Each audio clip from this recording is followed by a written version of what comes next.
Hi, it's Kai. Today we are going to be doing my 2025 reading wrap up, and I know that might be a little crazy to do because number one, we're already in 26 and I feel like we're already firmly into 26 with it being February. However, the way that my brain works is that we have the Gregorian calendar year beginning slash end, and then we have the lunar new year beginning slash end, and then we even have astrological new year. So there is never a bad time to do something. Time is eternal. The beginning is always the end is always the beginning, all of that jazz. So I figured I would still do my reading wrap up. But number two, I didn't do many reading wrap up videos in 2025 in general. I did one toward the beginning of the year where I kind of stated my reading goals and such. But honestly, I'm not gonna lie, no one was fucking with it. People weren't watching it. So I figured no one really wanted to see me talk about books, or no one really cared about me talking about books on here. However, I've received some comments recently of people saying that they like people who talk about makeup and books and just different things. It's one of those cases where the loud minority might get catered to versus the silent majority of people who may just want to be here for makeup videos. But again, since I got some comments about it, I figured I would oblige, and I want to, as I've said in other videos, stop watering myself down to appease the algorithm or appease what I think people would want. Like, I am a person outside of being a creator. I am a person who has different interests and diverse interests, and I would love to share every part of myself on the internet without feeling like I have to fit a certain niche for people to care about what I'm saying. Anyway, all of that is to say, I wanted to do a reading wrap up because I had a goal last year of reading 25 books in 2025, and unfortunately I did not hit that goal. I honestly don't feel like I really came close to that goal. If my tally is correct, which I know I should probably just use a reading tracker, but I don't have a Goodreads or Storygraph or anything like that, because honestly, I know in other areas where I've tried to use trackers, whether electronic or physical, the ADHD, it just makes me lose track of it. And again, the unmedicated or honestly medicated with caffeine ADHD. I'm drinking the Orange Kiss Alanis. These have been literally the only reason I've been able to get up out of bed and filming and stuff, because I just had to hunker down and say, if someone's not going to medicate me for ADHD, then I've got to self-medicate however I can, and that includes caffeine. Not necessarily recommending that for anyone else, but it's just the reality of the medical system, especially the mental health care system. Anyway, I've tried to use trackers and stuff like that in the past, but I just don't keep up with it. And last year, in the midst of my move, I actually had all of the books that I was reading stacked together, and then because I wasn't completely in control of everything in my move, I had other people help me, which was very obviously I'm grateful for. But as someone with mental health issues, including ADHD and OCD mixed together, we love those too, it means that everything wasn't kept together and was just kind of thrown in a box. So I remember most of what I read last year, but then there's a part of me that's like, what if I read something and I forget to include it and the video's not complete? And then that's the OCD part that's like,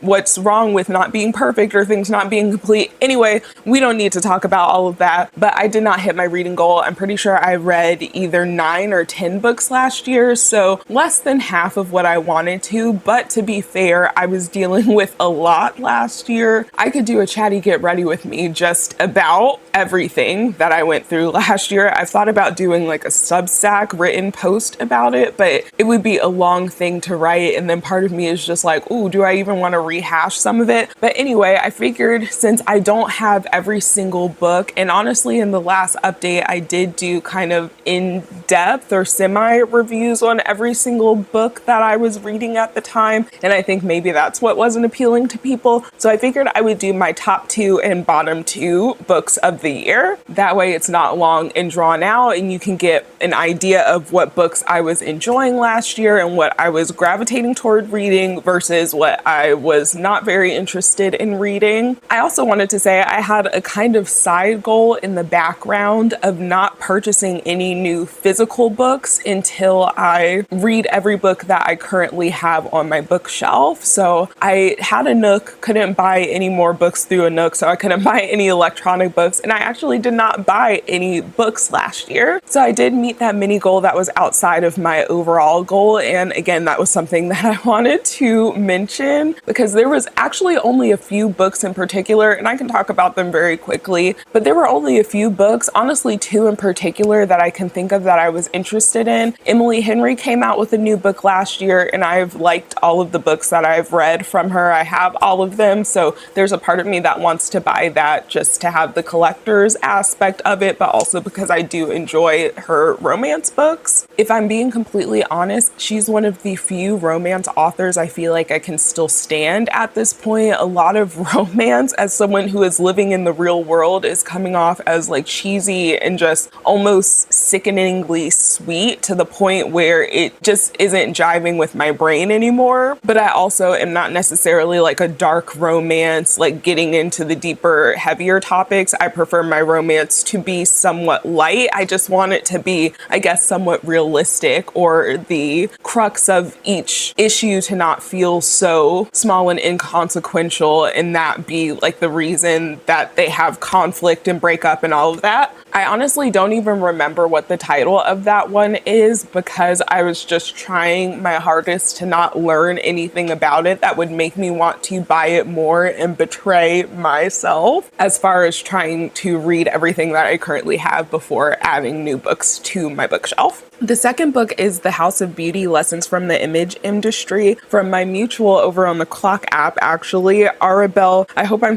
pronouncing last name correctly, Sicardi. I hope I am, because you never hear people pronounce their last names, I feel, especially not on the internet. Anyway, I have wanted that because it is like an investigative look into the beauty industry and all of the big conglomerates and some of the behind the scenes, and I've been interested in more of those books in general. But anyway, those were the only 2 books that I had thought about buying, and I actually did not buy them. I'm thinking about maybe getting House of Beauty on my Kindle because I got a Kindle for Christmas, but I'm thinking of getting a digital copy on my Kindle so that I can read it, and then eventually purchasing the physical copy once I do read everything that I currently have. But without further ado, let's get into my top 2 and bottom 2 of the year. So my favorite book that I read last year, and possibly my favorite book of all time, and again, I've said it multiple times before, you kind of have to be a little bit sick in the head, a little bit mentally ill for this to end up being your favorite book.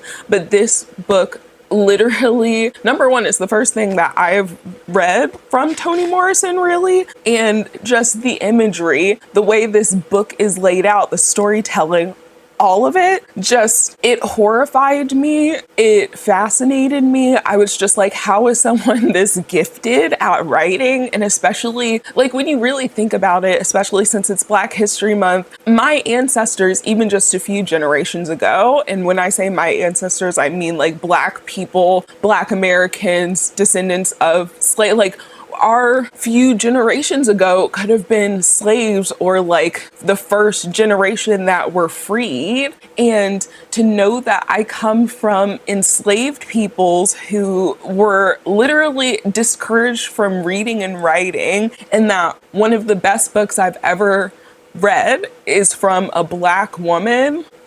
Like, I'm literally getting so emotional about it right now because it's just like this. If I were president or dictator, because let's be honest, the way that I run things, I would probably be a little bit more of a dictator myself. But if I were dictator of the universe, of America, of whatever, this would be required reading for everyone, because I feel as though this unlocked the last part of some of my low racial self-esteem in thinking about the fact that there are people who would drive themselves crazy to have the bluest eye. And that is all I will say, because this is a book where I thoroughly believe you have to read it yourself. There's a reason it's on a banned book list. That's my little read banned books thing back there. But there's a reason this is on a banned book list. And it's because if more people read it, especially more non-Black people read this book, they would realize the actual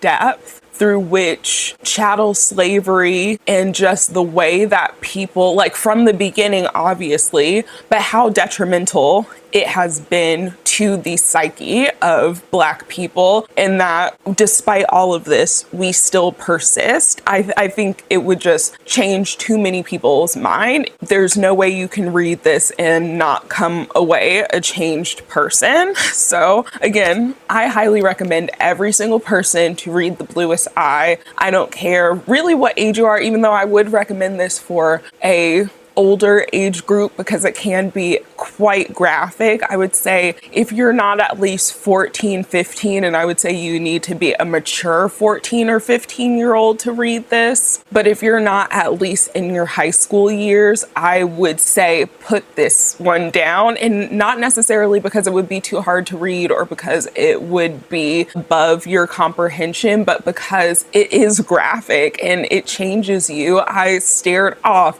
just with tears down my face after reading this for maybe 45 minutes. I felt catatonic, and that's how this book, it's just that beautifully written. I can't say enough great and bad things because it is truly one of those books where it feels so grotesque, but it's also a freaking masterpiece. My second favorite book, and a very close runner-up, is Maya Angelou's I Know Why the Caged Bird Sings. And I just did not realize, like, we all hear of Maya Angelou, we know of her, poet, actress. We talk about her as one of the greats in the Black community, but her life, she experienced a lot of things in just her early adulthood, or not adulthood, her early childhood and adolescence that most people will never experience in their entire lives. And this book just goes up to, I think she's maybe 16 years old at the time. Like, that's where this book ends. And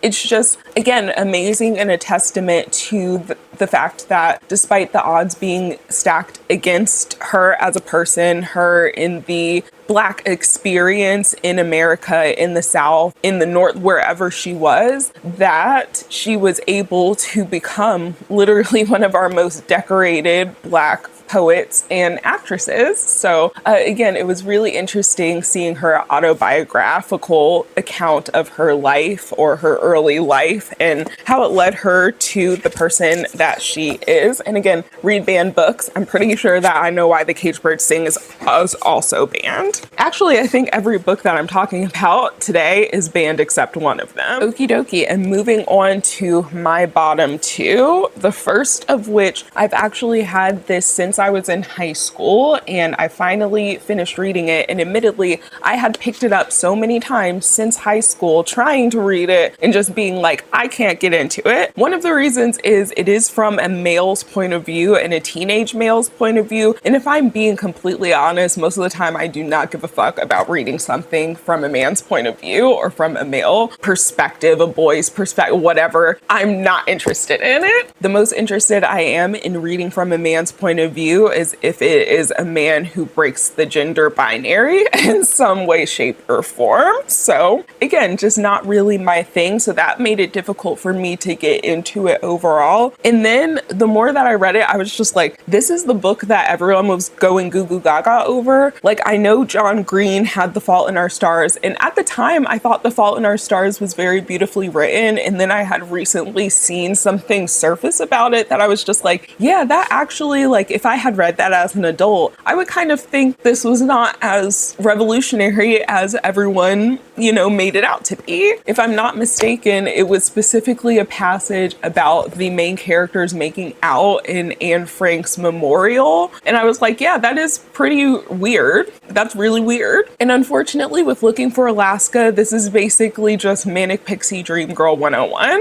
Do we need more men who objectify? And I mean, part of that I feel like is the way that it's written. Like, there's a specific part after the big climax of this where Alaska, they're looking for her, and Pudge, the main character, is acting like he is the only one, I guess, who loved her and had this like deep connection, and everyone else was just like, yeah, other people loved her, like even romantically, other people liked her too, like, you're not special. It ultimately kind of comes around to that, but it just again, it just feels like, oh, he was looking for his great something and it had to be in this quirky girl who is written to be hot and cold and into him one minute potentially and ignoring him the next. And like, I was just kind of like, we don't need to do this. This is not necessarily good writing. Even on the back, it's the gorgeous, clever, funny, sexy, self-destructive, screwed up, and utterly fascinating Alaska Young. When it's just like, is Pudge not equally?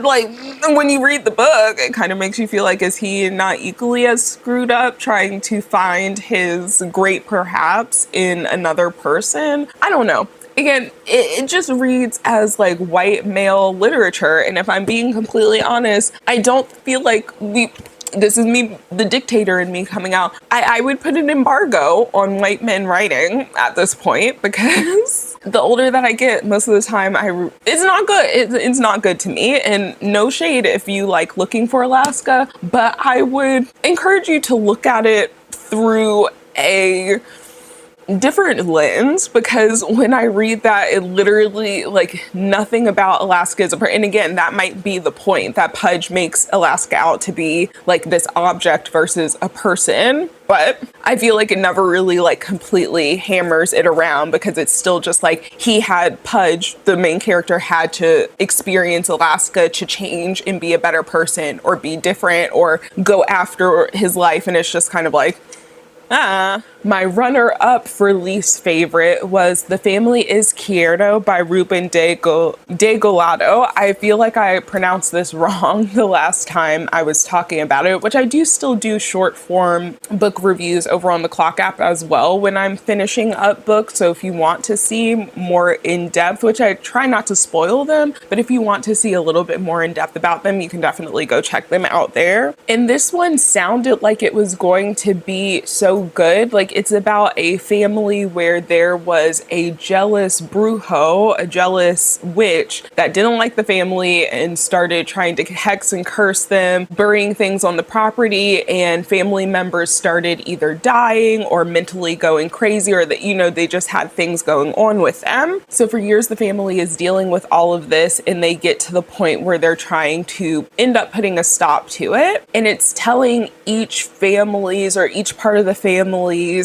experience with this brujo or with the family curse, and it ends up kind of being like, okay, did the family curse themselves by thinking they were being cursed, or were they actually having witchcraft planted against them that was making people in the family have anxiety disorders and going crazy, not being able to leave the house, things like that. Based on that, the setup for this book was really good. It sounded like something I was going to be interested in, but I just didn't like the way that it was written.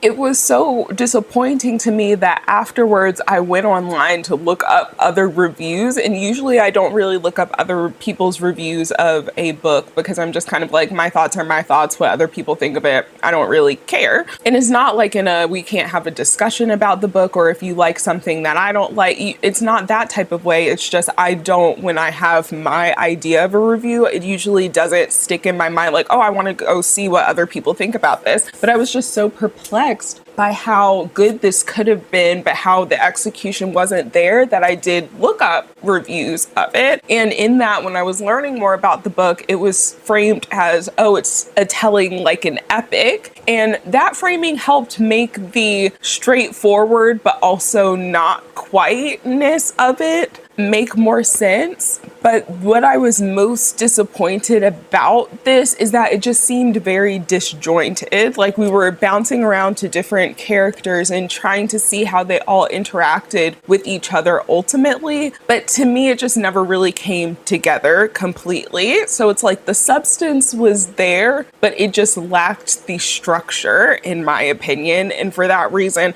I was like, I've read other books that are kind of within this genre, written by women, no shade, no tea, but other books that are kind of within the same genre, and I felt like they were just so much better written. And so that again contributes to my he's not a white man necessarily. White men are getting the embargo first on not being able to write, and then we're going for other men after that. So So that is it for this video. That is my top 2 books for 2025, both written by Black women, and my bottom 2 books of 2025, both written by men.